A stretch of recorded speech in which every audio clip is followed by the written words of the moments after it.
Kaya naman binabalik-balikan si Wash Authority. Yung pinaka-the best ang ini-install eh. Only the best for Sir Alfred. Hindi, sa lahat ng customer. Ito Japan. Sir, ito sir, actually, this is the latest technology. Sa totoo lang, hindi pa ito masyado ino-offer sa Philippine market. Okay. So far, as that I know, tayo pa lang ang nag-offer. Wow! Sa Wash Authority pa lang available. Kasi ito sir, very talaga siya. To give them an idea, magkano to? Ito sir, nasa 170. 170 pag fan. Yes sir. 170. Pero yung quality kasi niya talagang upgraded. Kumbaga sir, talagang nag-evolve pa yung paint protection film.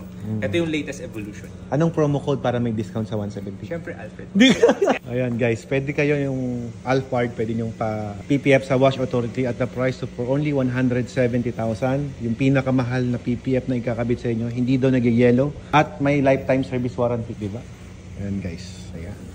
So tawag na guys sa Wash Authority. Thank you. Ayan, uwi na daw yung mga installer natin. Thank you guys. Maraming salamat. Ayan. So dito sa Wash Authority, nag-home service sila ng mga sasakyan na pwede nyong ipa-PPF at your own convenience. Hindi mo na kailangan maghanap o pumunta sa kanilang shop para magpagawa.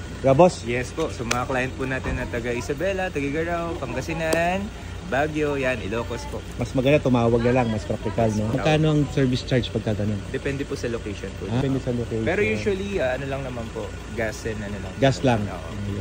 Kagaya ko, mas practical sa akin na busy kasi ako na magpa-service na lang. So ito, pinuntahan mismo nila to para PPF. Tsaka guys, tingnan nyo naman yung garahe ni Sir Alfred, parang detailing siya. Hindi, kahit na hindi ganyan, di ba pinupuntahan nyo rin naman? Oo naman guys, basta ano lang, ang importante sa amin, roof garage and of course, hindi mahal. Sakto, reasonable maningil yan. Yes. Tsaka, bro, hindi naman mura. Quality kasi. Kasi hindi mura ang quality. Tama po yan. Naintindihan natin yan kasi yan din ang gusto natin eh. May bigay yung quality. So kami, kakauwi lang namin galing Germany, na PPF na yung sakyan ko nang hindi ako naabala. Only in Wash Authority. Yes, yes sir. Thank you bro. Thank you sir. Thank you very much po.